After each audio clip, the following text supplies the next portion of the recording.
Me llamo Gerardo. Soy de un pueblito que se llama San Juan, allá por las tierras bajas de Chiapas. Y lo que les voy a contar no es un cuento de camino ni algo que me platicaron en la cantina. Esto me pasó a mí hace ya casi 10 años, y todavía hoy, cuando escucho que el trueno retumba fuerte en el cerro, se me eriza el cuerpo y siento que el aire se me escapa. Dicen los viejos de por acá que el monte tiene dueños, que hay sombras que no pertenecen a este mundo, y que, cuando la lluvia cae con saña, esas cosas salen a buscar a los que andan donde no deben. Yo no creía. Pensaba que eran puros inventos de la gente de antes para espantar a los chamacos. Hasta que me topé de frente con aquello que no tiene nombre. Una mujer que no era mujer, y que me marcó la piel y el alma para siempre por mi propia necedad de no respetar el silencio de la montaña. Era un fin de semana de septiembre, de esos donde el cielo parece que se va a caer a pedazos. Yo estaba en el rancho de mis padres, allá metido en lo más espeso del monte, pasando unos días con ellos. Pero el domingo en la tarde, aunque la lluvia no daba tregua, me entró la urgencia de regresarme al pueblo. Había una cabalgata y, la verdad sea dicha, quería ver a una muchacha que me traía de un ala. Mi papá, que conoce el cerro como la palma de su mano, se asomó al corredor, vio las nubes negras que tapaban las cimas y me dijo muy serio: «Hijo, quédate. El cielo está muy cargado y los arroyos ya vienen bajando con fuerza. El camino está feo. El lodo te va a tragar y no es buena hora para andar cruzando la vereda». Mi mamá también me insistió. Me dijo que el monte se pone pesado cuando llueve así, que las energías cambian. Pero yo, joven y terco, no quise entender. Les dije que no pasaba nada, que yo conocía el atajo y que llegaba antes de que oscureciera. Qué equivocado estaba. Agarré mi linterna, un nylon para taparme del agua, y me eché a andar, ignorando la bendición que mi madre me dio con la cara llena de preocupación. Apenas llevaba una media hora de camino cuando me di cuenta de que la cosa estaba peor de lo que pensé. El lodo me llegaba arriba de los tobillos, y el agua bajaba por las laderas con un ruido que parecía un rugido constante. El viento soplaba fuerte, haciendo que las ramas de los árboles se azotaran unas con otras, como si se estuvieran peleando. El frío empezó a calarme los huesos y la visibilidad era casi nula. Para colmo, la tarde se fue volviendo noche más rápido de lo normal. El monte se puso oscuro, de una oscuridad espesa, de esa que parece que te toca la cara. Yo iba concentrado en no resbalarme, usando la linterna para ver dónde pisaba, cuando de pronto, en una parte muy angosta de la vereda, donde el cerro se corta de un lado y del otro hay puro barranco, la luz de mi lámpara rebotó en algo que no debía estar ahí. Al principio pensé que era un bulto de ropa o una rama caída, pero cuando me acerqué más, se me detuvo el corazón. Había una mujer agachada a la orilla del camino, justo al pie de un árbol de amate. Estaba de espaldas a mí, hecha un ovillo, con un vestido de manta clarito pero todo chorreado de lodo. No traía rebozo ni nada para cubrirse de la tormenta. Me quedé parado en seco, con el pulso a 1000. «Señorita, ¿está bien?», le pregunté, pero no me contestó. El ruido de la lluvia era muy fuerte, así que me acerqué un poco más, pensando que tal vez se había caído o estaba lastimada. Cuando la luz de mi linterna le dio de lleno, noté que su cuerpo no temblaba por el frío que hacía. Eran unas convulsiones raras, unos brincos chiquitos que le daban en la espalda, como si algo por dentro se estuviera acomodando. Se fue volteando despacito, muy despacito. Cuando por fin le vi la cara, sentí un frío que me recorrió toda la espalda. Tenía unos ojos enormes, de un color verde encendido, pero no un verde bonito, sino como el de las piedras que están en el fondo del río, brillantes y vacíos. No parpadeaba, su piel se veía grisácea bajo el agua, y su caminada, cuando intentó levantarse, era lo más extraño que he visto. Cojeaba de una forma que parecía que sus huesos no encajaban bien, como si se estuviera desarmando a cada paso. «Ayúdeme», me dijo con una voz que no parecía salir de su garganta, sino que sonaba como si el viento estuviera hablando a través de ella. «El río me arrastró», repetía. Pero ahí donde estábamos no había ningún río cerca. El más próximo estaba a más de 1 kilómetro cerro abajo. Traté de mantener la calma, aunque por dentro quería salir corriendo. «Venga, apóyese en mí, vamos a salir de aquí», le dije, tratando de ser valiente. Pero en cuanto me acerqué para darle la mano, ella me agarró de los brazos con una fuerza que no era normal.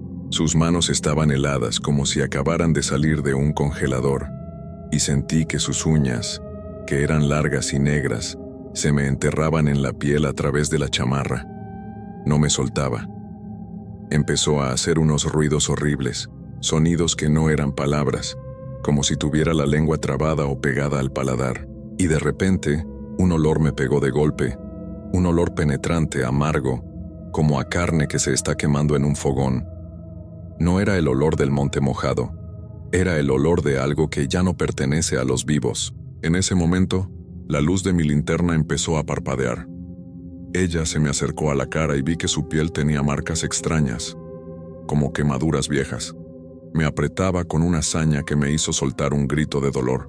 «¡Suélteme!», le gritaba yo, pero ella solo emitía esos ruidos guturales y me jalaba hacia la maleza, hacia la oscuridad total del monte.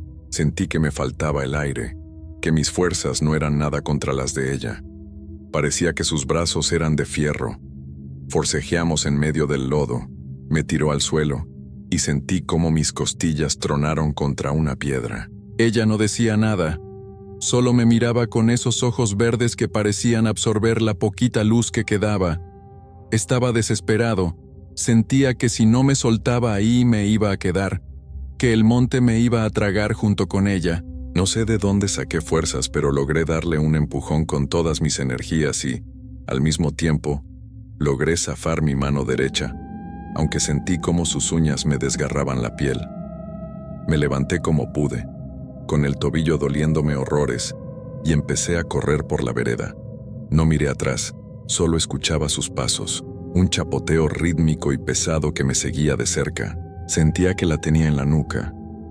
Llegué a un pequeño puente de madera que cruzaba un arroyo crecido, y en mi desesperación, por un momento pensé en aventarme al agua con tal de que ella no me alcanzara. Me detuve un segundo para tomar aire, con el corazón queriendo salirse del pecho, y junté valor para mirar hacia atrás. No había nada. La vereda estaba vacía. Solo se veía la lluvia caer con fuerza y el movimiento de las ramas por el viento. La figura de la mujer se había esfumado, como si se la hubiera tragado la misma tierra. No esperé a ver más. Seguí corriendo y cojeando como pude hasta que vi las primeras luces de una casa en las orillas del pueblo. Un señor que iba saliendo a ver sus animales me vio todo ensangrentado y lleno de lodo, y me ayudó a entrar. Estaba en shock, no podía hablar, solo temblaba. Me llevaron con el doctor del pueblo y ahí me curaron la mano, que la traía toda abierta por los rasguños. Me vendaron las costillas y el tobillo que traía bien torcido. Cuando le conté a mi familia lo que pasó, mi abuelo se quedó callado un buen rato fumando su cigarro. Luego me dijo: «Gerardo, tuviste suerte. Eso que te topaste no era una persona perdida. Era una de esas que cuidan el cerro, o una mujer de esas que hacen pactos y se quedan vagando cuando hay tormenta. Te quería llevar con ella». Desde ese día, ya no soy el mismo. Aprendí a las malas que el monte se respeta, que cuando los viejos te advierten algo es por algo. Ahora, cada vez que paso por ese sendero, lo hago rápido y sin mirar a los lados, porque sé que en la oscuridad, entre la lluvia y el lodo, hay cosas que nos observan, esperando a que el próximo necio se atreva a cruzar cuando el cielo se pone negro. El dolor de mis costillas ya se quitó, pero las cicatrices de mi mano y el recuerdo de esos ojos verdes no se van a borrar nunca.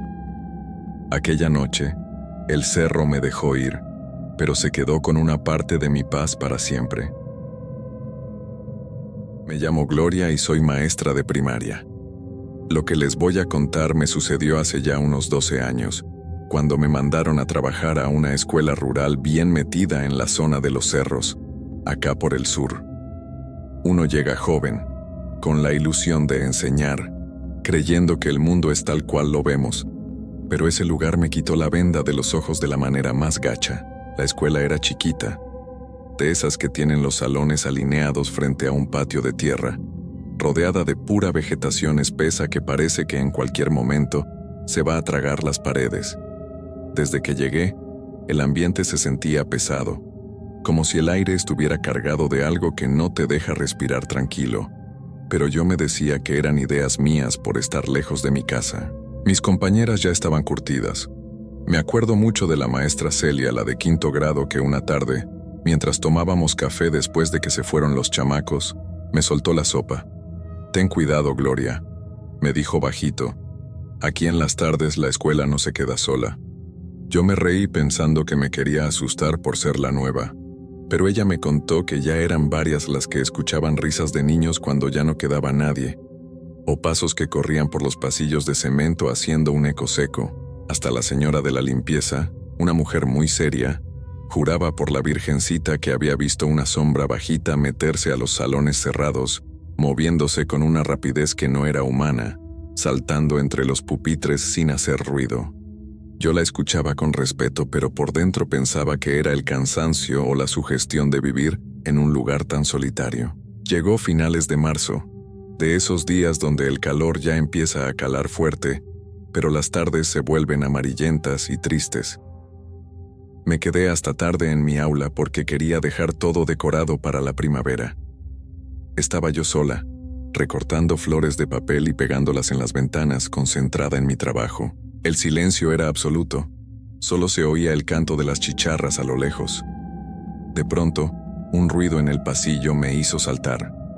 Fue como un golpe seco, algo que se cayó. Salí a asomarme, pensando que tal vez un perro se había metido a la escuela, pero lo que vi me dejó helada. A unos metros de mi puerta, bajo la luz mortecina del pasillo, estaba una niña pequeña de unos 6 años, agachada en el suelo. Traía un vestidito sucio y el pelo todo enredado tapándole la cara. No la reconocí como ninguna de mis alumnas, y miren que en esa escuela nos conocíamos todos. Estaba en una posición muy rara, como encorvada además. «Niña, ¿qué haces aquí? ¿Te quedaste encerrada?», le pregunté con voz suave para no espantarla. Ella no me hizo caso. Solo se mecía de atrás para adelante. Me acerqué un poco más y entonces empecé a escuchar un sonido horrible, un gorgoteo que venía de su garganta, como si se estuviera ahogando con algo espeso. Cuando estuve a un par de pasos, la niña se arqueó violentamente y empezó a vomitar algo oscuro sobre el cemento. No era comida. Eran cientos de gusanos blancos y gordos que se retorcían en un líquido negro y espeso que olía a pura tierra podrida. El asco y el miedo me paralizaron. Ver a una criatura tan chiquita pasando por eso me rompió el corazón, pero a la vez algo me decía que saliera corriendo. Intenté ayudarla. Me puse de rodillas a su lado y le puse la mano en el hombro para sostenerla. En ese momento la niña empezó a sacudirse con unas convulsiones tan fuertes que sentí como sus huesitos vibraban bajo mi mano. Se desplomó en el suelo quedando toda floja como si se hubiera desmayado. Yo estaba desesperada, gritando por ayuda aunque sabía que no había nadie. Pero lo que pasó después es lo que me quita el sueño hasta el día de hoy. La niña no se despertó como una persona normal. Empezó a levantarse, pero su cuerpo hacía ruidos secos como cuando quiebras ramas secas de un árbol. Se escuchaba cómo sus articulaciones se acomodaban de formas imposibles.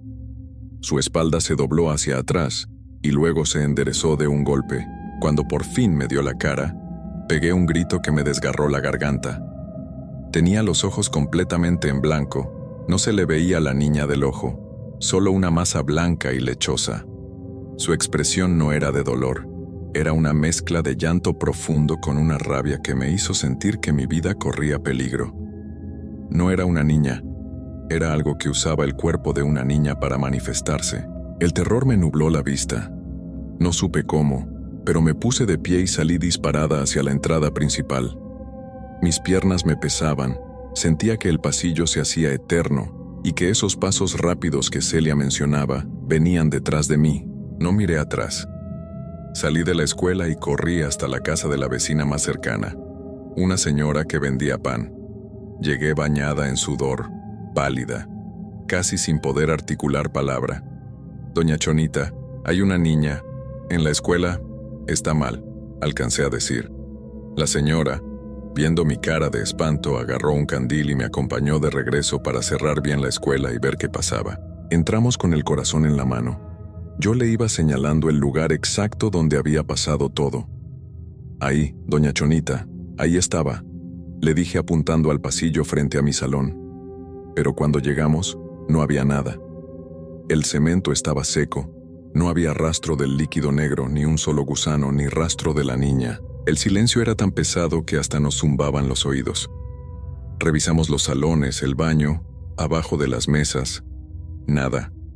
Todo estaba en perfecto orden, tal como yo lo había dejado antes de salirme.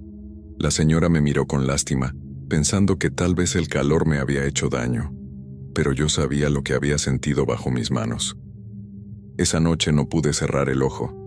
Por más que intentaba decirme que fue una alucinación por el cansancio de las evaluaciones, o que tal vez el olor de los pegamentos me había mareado, no podía engañarme. El tacto de esa piel fría y los ruidos de los huesos rompiéndose estaban clavados en mi mente. Pasé meses teniendo pesadillas donde esa niña se sentaba a los pies de mi cama, vomitándome esos gusanos que nunca terminaban de salir. Me volví una mujer nerviosa, siempre mirando por encima del hombro cada vez que caminaba por los pasillos de la escuela.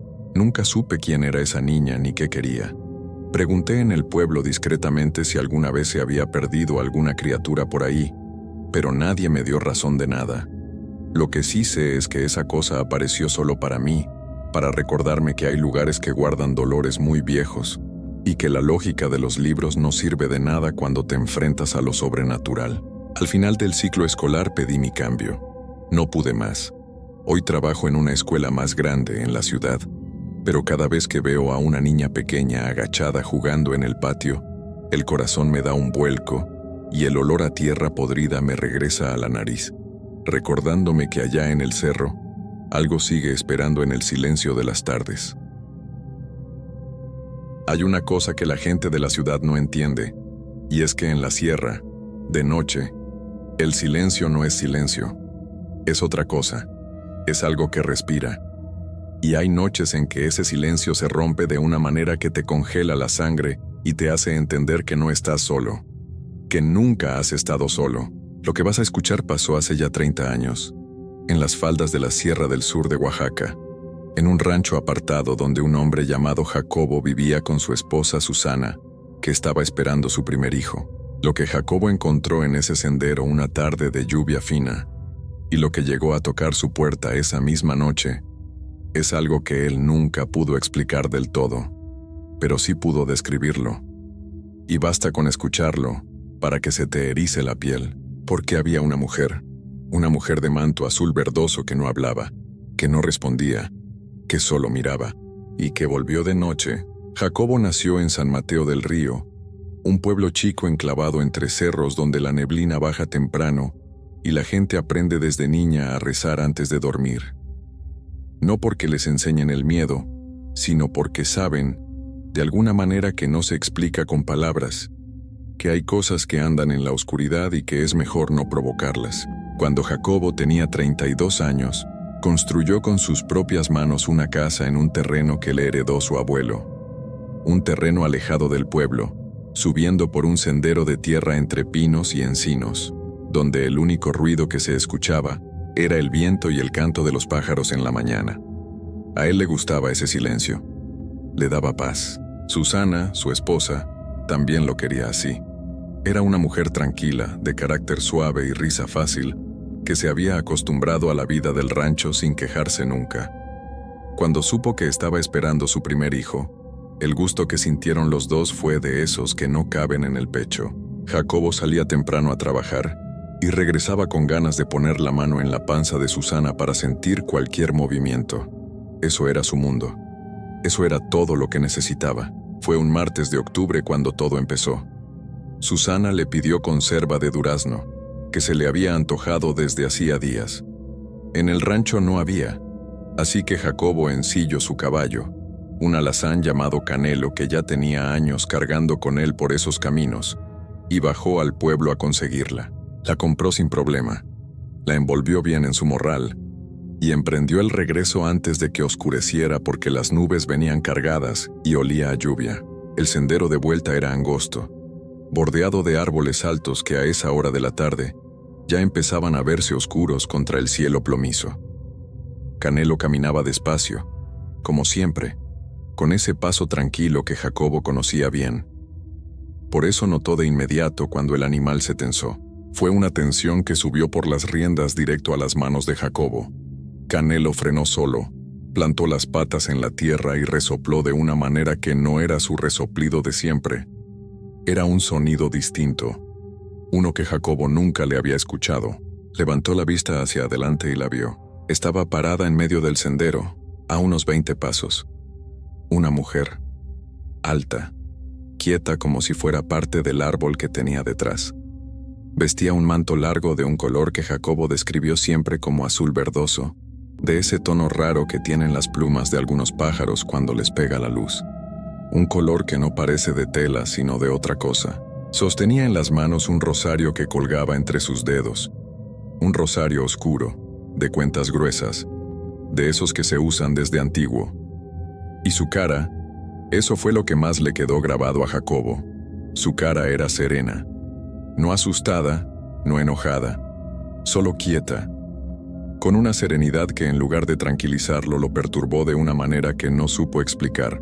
Le recordó, y esto él lo dijo siempre con un poco de vergüenza porque no quería que sonara a blasfemia, le recordó las imágenes de la Virgen de Guadalupe que cuelgan en las capillas de por allá.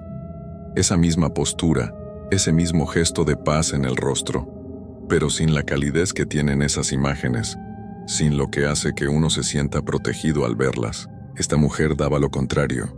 Jacobo tardó un momento en hablar porque la sorpresa lo dejó sin palabras.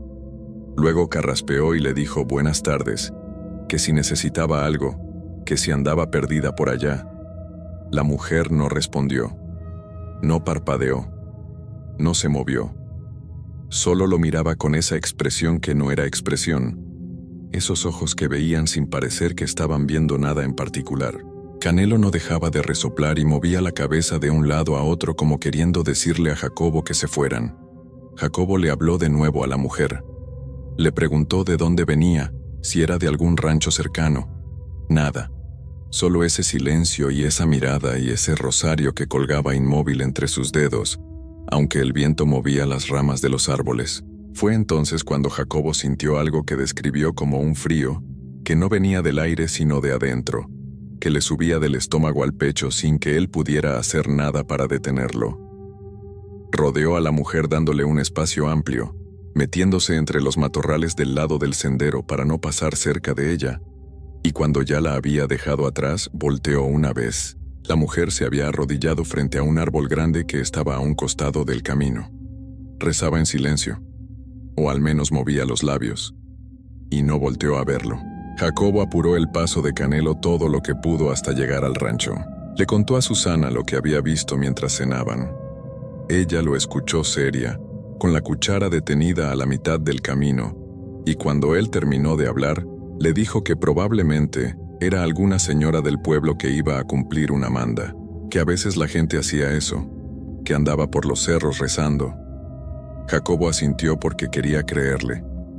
Pero Canelo no se había puesto así nunca, ni siquiera cuando se encontraban víboras en el camino, y eso no se le iba de la cabeza. Esa noche cerraron bien la puerta, como siempre, pasaron el tranco de madera y Jacobo puso además una silla recargada contra la madera, sin saber muy bien por qué, solo porque algo en él lo pedía.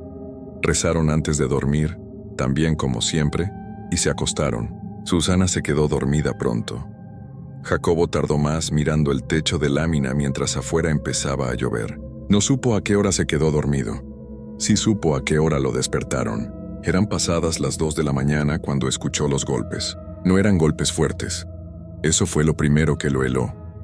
Eran golpes suaves, pausados, del mismo tamaño todos, como si alguien contara entre uno y otro antes de dar el siguiente. Sin apurarse, sin desesperarse. Solo eso, constante y quieto en la madrugada mientras la lluvia caía afuera. Jacobo se sentó en la cama despacio para no despertar a Susana, pero ella ya estaba despierta. Lo miraba con los ojos muy abiertos en la oscuridad, sin decir nada, y él supo que los dos habían escuchado lo mismo. Tomó el candil de la mesita, lo encendió con manos que no le temblaban todavía, y caminó hacia la puerta despacio. Los golpes seguían. Jacobo acercó el candil al umbral y miró por la rendija que quedaba entre la puerta y el marco de madera, y la vio. Estaba pegada a la puerta, la cara a centímetros de la madera, los ojos abiertos de par en par, mirando hacia adentro por esa misma rendija como si supiera exactamente dónde tenía que mirar para encontrarlo. Era la misma mujer del sendero, el mismo manto azul verdoso, oscuro y mojado por la lluvia, pero los ojos ya no eran los de antes. Las pupilas estaban dilatadas, enormes, negras como dos pozos, y la expresión en su cara era algo que Jacobo no encontró nunca la palabra exacta para describir. No era furia, no era súplica, era algo vacío y al mismo tiempo lleno de una intención que él sintió en el pecho como una presión. Jacobo soltó un grito que se le quedó atorado en la garganta. No salió, solo se quedó ahí, convertido en un nudo, mientras él empujaba la puerta con todo su peso y le gritaba a Susana que se levantara, que rezara lo que supiera y no parara. Susana empezó a rezar desde la cama con voz temblorosa. El Padre Nuestro primero, luego el Ave María, luego todo lo que le salió. Y Jacobo sostenía la puerta con el hombro, con las dos manos, con la rodilla, sintiendo que del otro lado había una presión que no era la de un cuerpo humano empujando, sino algo diferente, una fuerza que venía en oleadas, que aflojaba y volvía, que aflojaba y volvía. Los golpes cambiaron. Ya no eran suaves. Eran más lentos todavía, pero más profundos, como si vinieran de otra parte. Y luego pararon de golpe, en medio de la nada. Y el único sonido que quedó fue la lluvia y la voz de Susana rezando, y la respiración entrecortada de Jacobo apoyado contra la puerta. No durmieron más esa noche. Se quedaron sentados en la cama con el candil encendido, rezando en voz baja hasta que el cielo empezó a aclarar del lado de los cerros. Cuando la luz fue suficiente, Jacobo abrió la puerta y miró afuera. No había nadie, pero en el lodo frente a la entrada había marcas, no de zapatos, no de guaraches. Algo que no terminaba de parecerse a nada conocido. Ese mismo día bajaron al pueblo a buscar a los padres de Jacobo. La madre de él, Doña Refugio, era una mujer que había vivido toda su vida en la sierra y que sabía leer en las historias de la gente cosas que otros no veían. La escuchó a Susana describir todo sin interrumpirla, y cuando Susana terminó, Doña Refugio se quedó un momento quieta y luego dijo, con una calma que era más aterradora que el susto, que eso que había llegado a su puerta no era una mujer, que andaba detrás del bebé, que había entidades que rondaban a las mujeres embarazadas porque los niños que todavía no nacen tienen algo que esas presencias quieren, una pureza, una luz, algo que ellas no tienen y que buscan. El padre de Jacobo, don Eustaquio, no habló mucho, solo asintió. Agarró 4 cuchillos de mango negro que guardaba en un cajón y los llevó al rancho esa misma tarde. Los enterró en las 4 esquinas del terreno, con el filo hacia abajo, diciendo en voz baja palabras que Jacobo no alcanzó a escuchar bien.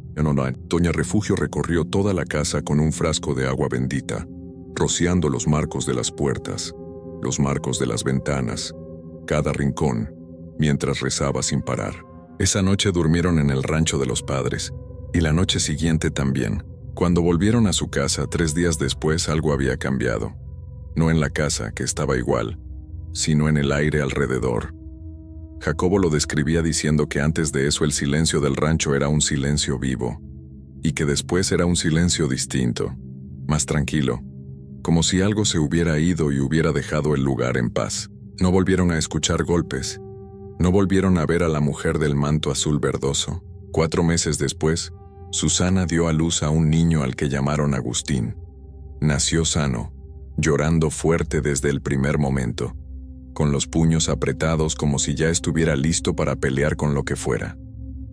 Jacobo lo cargó esa noche y se quedó un buen rato mirándolo, sintiendo que ese peso pequeño en sus brazos era lo más importante que había tenido nunca. Pero nunca olvidó lo de esa noche. Nunca dejó de pensar en los golpes pausados en la puerta, en los ojos con las pupilas enormes mirando por la rendija, en la presión que venía en oleadas del otro lado de la madera. Y lo que siempre decía cuando le preguntaban era esto: que en la sierra uno aprende que hay cosas que andan buscando, que no todo lo que se acerca a tu puerta de noche tiene buenas intenciones, y que un bebé que todavía no nace es como una llama encendida en la oscuridad, y que la oscuridad siempre se mueve hacia la luz.